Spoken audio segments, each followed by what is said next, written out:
Hello everybody, hey, welcome to Glaze's Geezer Garage. I know it's been 2 or 3 weeks since we put a technical video out there, but here you go. This is me modifying seats. I'll give you more detail on these seats. I'm not going to spill the beans right now, but watch it. If you have any questions afterwards, let us know. Well, here we are today, as you can see here, working on the seats. I purchased this power seat base.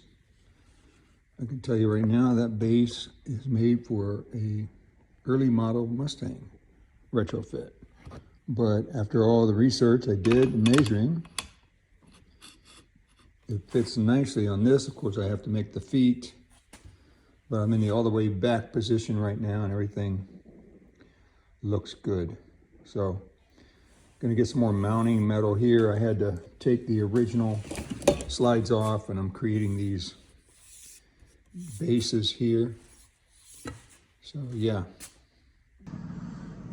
Okay, so what I have to do here is I have to put 1/4-inch spacers here because there's bolts right there. You can see it lifts that up off there. So I got to put a spacer in there so this mounts evenly. So I got my 1/4-inch material and my cold cutoff saw, so let's see what we can do to cut this stuff off and create some spacers.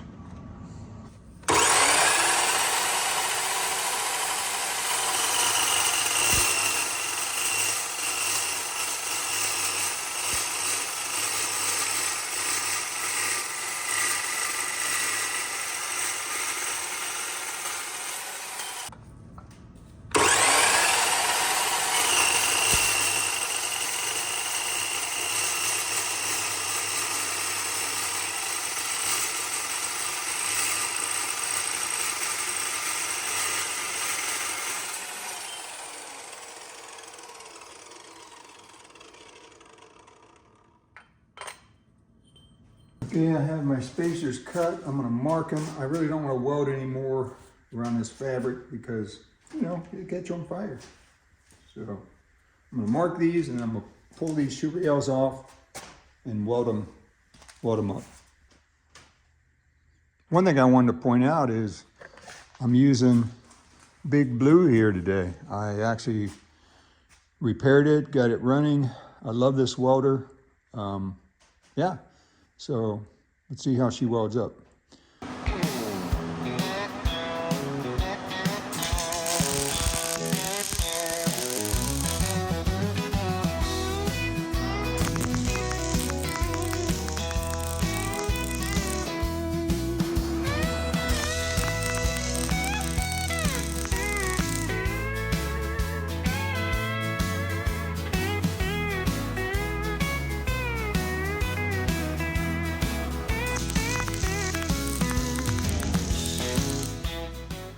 This is why I like this old welder. It lays a bead, if you have it set right, every time.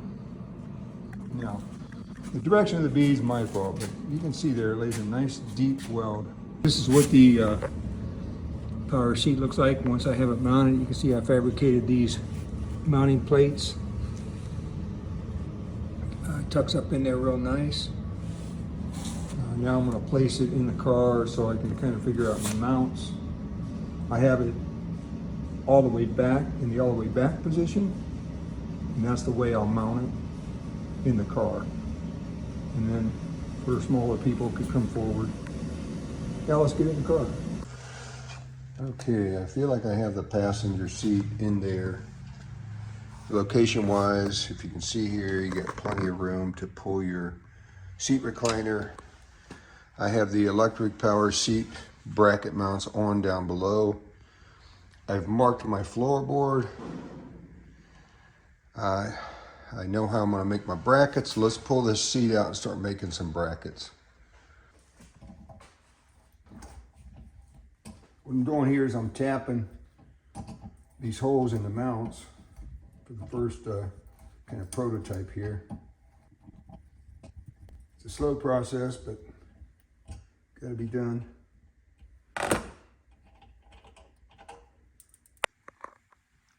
What I ended up with is this piece of 3/8 bar steel bar stock back here. This right here is where it'll mount to the floor. This one I decided to use aluminum. It's a little stained up because I got it hot, my glove melted on it. But I had to, as you can see, put a chamfer in that so it followed the floorboard nicely. But this is going to work nice. It's nice, and this is a real strong type of aluminum. I think it's like T56 or something, machine aluminum. So yeah, I'm going to do that to the other side here. Seems like it fits at the right angle, sits low enough so I have headroom. So we're going to go with this and finish these mounts up tomorrow. And then I'll repeat this whole setup here on the driver's side. So pretty happy with how it's going to mount. So we're going to have power seats. What I'm doing now is building the other side to match this one. I ground this one same angle, as you can see. Mark my holes. Now I'm going to tap these holes, drill and tap these holes, and then these seat brackets will basically be done. I need to cut this one off. I'm going to go ahead and mark that. This is my hole for my mount. This is my hole for my cutoff. I may make that a little longer to get a little more meat there, but yeah. Okay, well, I have all 4 mounts made.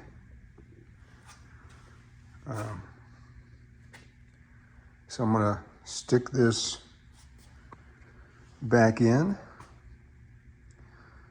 mark my positions, then I'll take this whole bracket off so I can mark the holes and make sure my seat reinforcements that are not on the car yet are in appropriate spots. And yeah, it looks good. So I'm going to repeat this process on the driver's side as I indicated before, but I'm real happy with this, the way it's working out.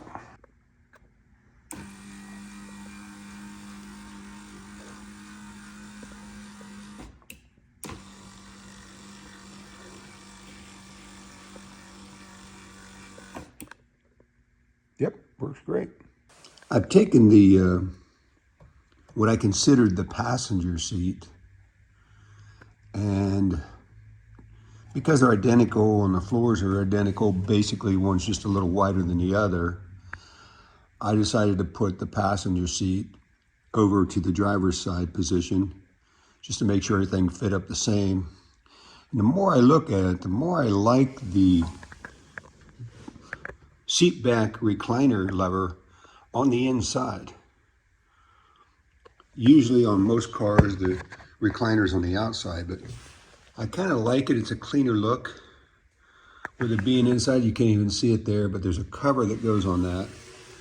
And then that leaves the whole outside much cleaner for a custom car look, and you'll see what I mean here. So, see right down there, that's a very clean look. On the outside, I'll go ahead and put the,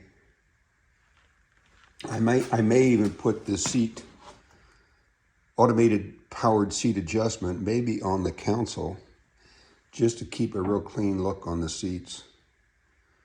I may put the power seat buttons up here somewhere, maybe even beside the shifter there, to the right of the shifter over here, maybe something over here. Yeah, kind of keep my options open, but I like this look on the outside with the seat back adjustment lever right down there. You can see it. What I'm doing now is I am duplicating these brackets I made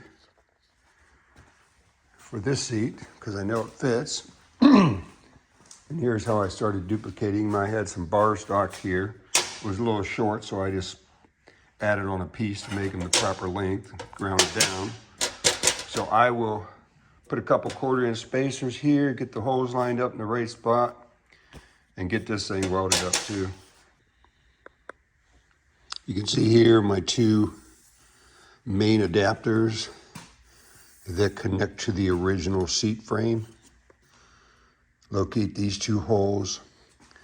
I've cut these brackets off the old original seat frame, and then I will tack weld this in the proper place.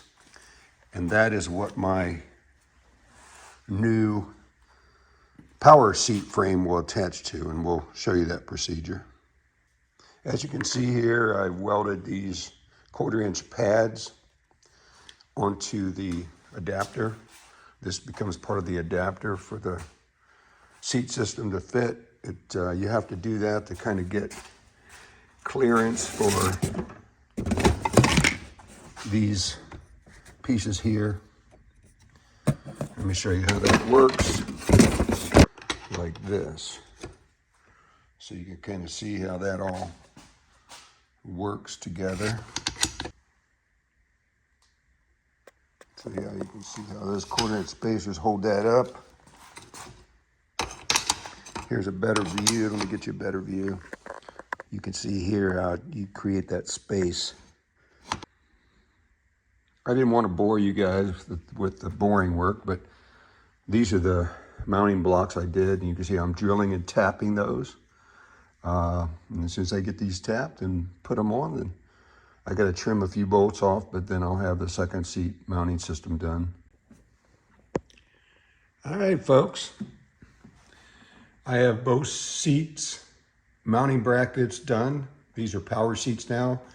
It's only two-way, power forward, power back.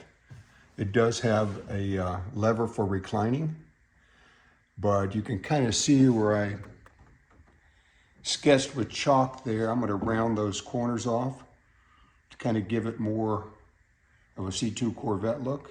Not sure exactly, but I'm just kind of doing a little artsy work there to see what I envision what it looks like. I'm real happy the way they fit up. It gives me plenty of room. I'm about 6 foot, 220 pounds. Gives me lots of room. I put the dash in. I can hold it, get to the shifter real nice. Yeah, I like it. I don't have the holes drilled in the floor yet, so I can manipulate and get them even, but they're in there. They're at the height I want, and yeah, it looks good. Thanks for joining Glaze's Geezer Garage. I'm going to have them modified. You can see on the back of the seats, I did a little sketching with chalk, but I'm going to reshape them a little bit, but I really like the seats. They fit in there nicely. The height, I got them all set, plenty of headroom, plenty of leg room, so very comfortable, very easily drive this car, so really happy with it. I put 65 Mustang power seat conversion in it. It fit up nice after I took all the measurements. That was the closest thing I could find, so appreciate you watching. Thanks for joining. Remember, like, subscribe, share this video, guys. Appreciate it. If you have any questions, give me a little message down there. Thanks a lot.